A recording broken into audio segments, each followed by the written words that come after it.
one of the things we've all met is the accusation that we are strident or arrogant or vitriolic or shrill. What do we think about that?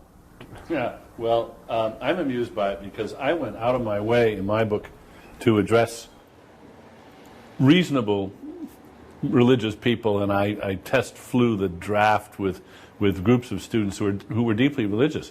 And indeed, the first draft incurred some real anguish, and so I made adjustments, and it didn't do any good in the end because I still got hammered for being rude and aggressive. And I came to realize that it's a no-win situation. It's a mug's game. The religions have contrived to make it impossible to disagree with them critically without being rude. Without being rude.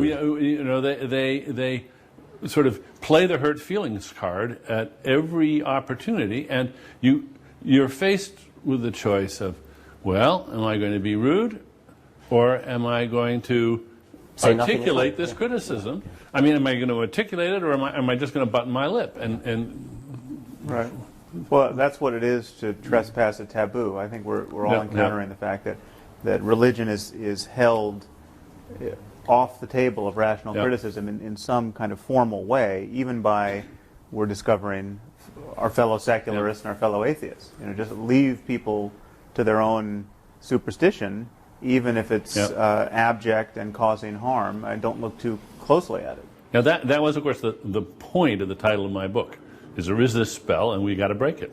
But if the charge of offensiveness in general is to be allowed in public discourse, then without self-pity, I think we should say that we too can be offended and insulted. I mean, I'm not just in disagreement when someone like Tariq Ramadan, accepted now at the high tables of Oxford University as a spokesman, says the most he'll demand when it comes to the stoning of women is a moratorium on it. I find that profoundly much more than annoying. Right, yeah. Insulting, not only insulting, but actually threatening.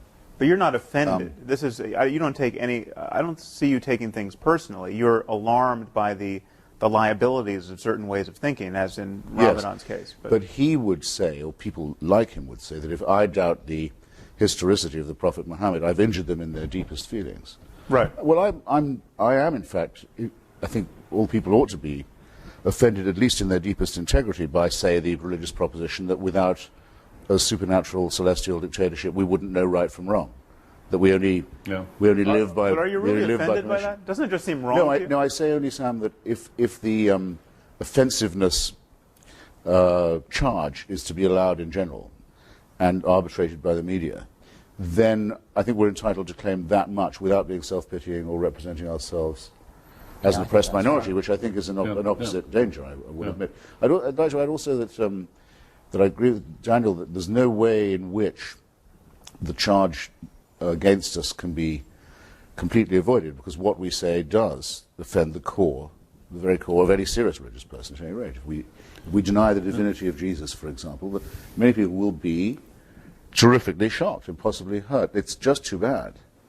I'm fascinated by the contrast between the amount of offence that's taken by religion and the amount of offence that people take against really anything else, like your artistic taste, your taste in music, your taste in art, your politics. You can be not exactly as rude as you like, but you can be far, far more rude about such things. And I'd quite like to try to quantify that, to actually do research about it, actually test people with statements about their favourite football team or their favourite piece of music or something, and see how far you can go before they take offence, compared to, is there anything else, apart from, say, how ugly your face is, that gives such... Or your husband's or wife's or girlfriend's or partner's face. Yes. Well, it's interesting you say that, because I regularly debate with the terrible man called John Donoghue of the Catholic Defence League, and he actually is righteously upset by certain trends in modern art, which tend to draw attention to themselves by blasphemy. Well, for example, Serrano's Piss Christ, or the elephant down on the Virgin, and so. And indeed, I think it's quite important that we share with Sophocles and other pre-monotheists a revulsion to desecration or to profanity. That we don't want to see churches desecrated or no, indeed not. religious icons trashed and so forth. That we we share an admiration for at least some of the aesthetic achievements of religion. Right.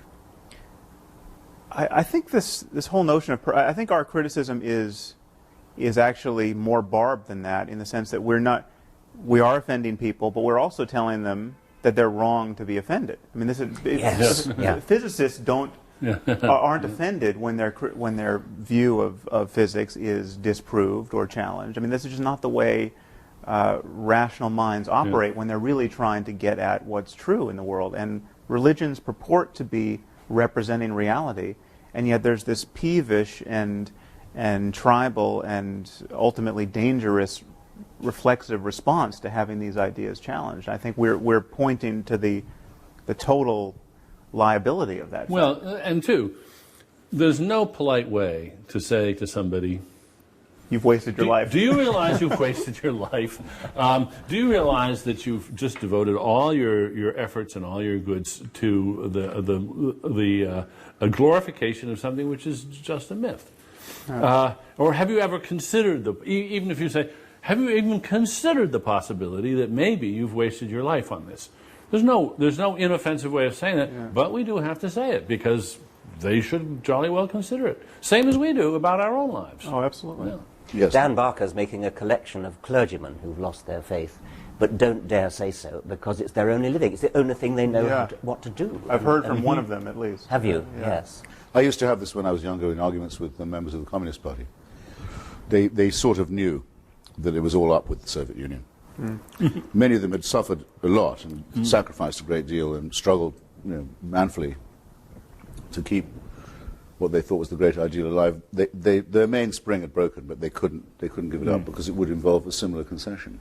Right. But that certainly, if anyone said to me, how could you say that to them about the Soviet Union? Didn't you know you were going to really make them cry and hurt their feelings? I said, don't be ridiculous. Don't be absurd. But it's I find it, in many cases, almost an exactly analogous argument.